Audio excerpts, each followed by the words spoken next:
Hello guys, मैं हूं नवीन और शुरू करते हैं हमारी वीडियो की तरफ। और आज हम बात करेंगे हमारे वेकेशंस के बारे में। तो देखिए, पिछली वीडियोस में मैंने आपसे बात की है डोमेस्टिक वेकेशंस के बारे में। आज हम बात करेंगे इंटरनेशनल वेकेशंस के बारे में। सपोज़ आप कोई इंटरनेशनल ट्रिप प्लान कर रहे हो और आपको नहीं पता कि किस तरीके से इसे ऑर्गेनाइज करना चाहिए, फाइनेंशियली इसके लिए क्या प्लानिंग करनी चाहिए, तो उसी के ऊपर मैं ये वीडियो लेकर आया हूँ।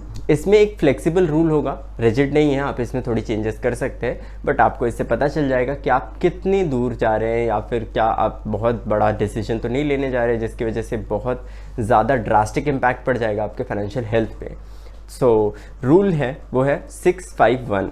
651 का मतलब है हर नंबर इसमें सिग्निफाई करता है एक एक चीज़ को। जो 6 है वो सिग्निफाई करता है आपकी जो मंथली इनकम है उसका 6 टाइम्स।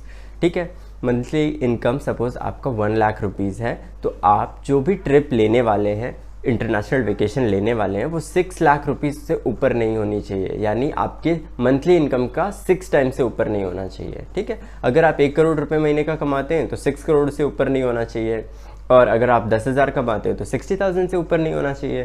ठीक है, तो ये एग्जाम्पल हो गया। इसके अलावा जो 5 है, 5 का मतलब होता है कि आपको, अगर आप इंटरनेशनल वेकेशन जो है प्लान कर रहे हो, तो आपको हर साल अपने एनुअल इनकम का 5% तो सेव करना ही चाहिए। ठीक है, अपने गोल के लिए, अपने इंटरनेशनल वेकेशन के लिए। वेकेशन कहीं का भी हो सकता है, बट डेफिनेटली आपको ये सोच के चलना चाहिए कि आप वापस आने के बाद इतना परेशान ना हो कि आपको ये फील होने लगे कि मुझे जाना नहीं चाहिए था।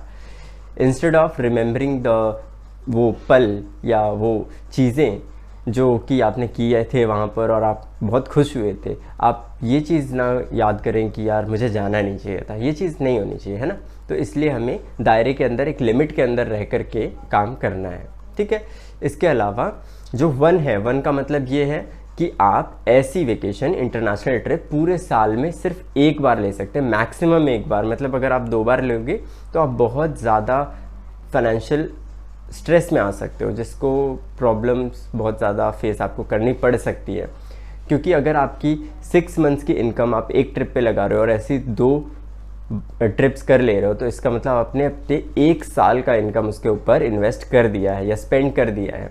तो इसका मतलब आपने किसी न किसी चीज़ के ऊपर काफ़ी ज़्यादा लिमिटेशंस लगाई होंगी। हो सकता है वो आपके लिविंग स्टैंडर्ड्स के ऊपर लिमिटेशन लगाई हो या किसी भी चीज़ के ऊपर लिमिटेशन लगाई हो, पर लिमिटेशन ज़रूर लगाई होगी, तभी आप पूरे 1 साल का पैसा बचा पाए हैं या फिर स्पेंड कर रहे हैं। इसीलिए ये इंपॉर्टेंट है कि आपने जो 6 मंथ्स का डिसाइड किया था, 6 मंथ्स की इनकम का डिसाइड किया था, या 6 times of your monthly income का जो डिसाइड किया था, वो एक ही ट्रिप आप मैक्सिमम लीजिए।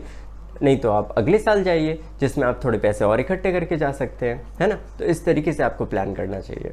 ठीक है, इसके अलावा आपको वेकेशंस तो ऑलवेज़ लेना ही चाहिए। आप डोमेस्टिक लें, इंटरनेशनल लें, पर वेकेशंस बहुत इंपॉर्टेंट होते हैं। आपका कहीं घूम के आना इंपॉर्टेंट होता है। इससे जो है आपकी लाइफ के अलग अलग पर्सपेक्टिव्स डेवलप होते हैं, आपका सोचने का तरीका डेवलप होता है। ठीक है, तो ये रूल रिजिड नहीं है, पहले भी मैंने आपको बताया कि आप इसमें चेंजेस कर सकते हो। आप 5% की जगह कम कर सकते हो या थोड़ा सा ज़्यादा कर सकते हो, 6%, 7% या मैक्सिमम 10%। ठीक है, 6 टाइम्स आपको बोला गया, आप 3 टाइम्स कर सकते हो, 4 टाइम्स कर सकते हो, पर मैक्सिमम है ये 6 टाइम्स जो है मंथली इनकम का। आप 6 टाइम्स से ज़्यादा का आप अगर खर्च करते हो तो इसका मतलब कहीं ना कहीं आप ज़्यादा खर्च कर रहे हो उसके ऊपर, या फिर आपको उसके ऊपर सोचने का थोड़ा ध्यान देना चाहिए, सोचना चाहिए उसके ऊपर, है ना। तो इस चीज़ को ध्यान रखिए।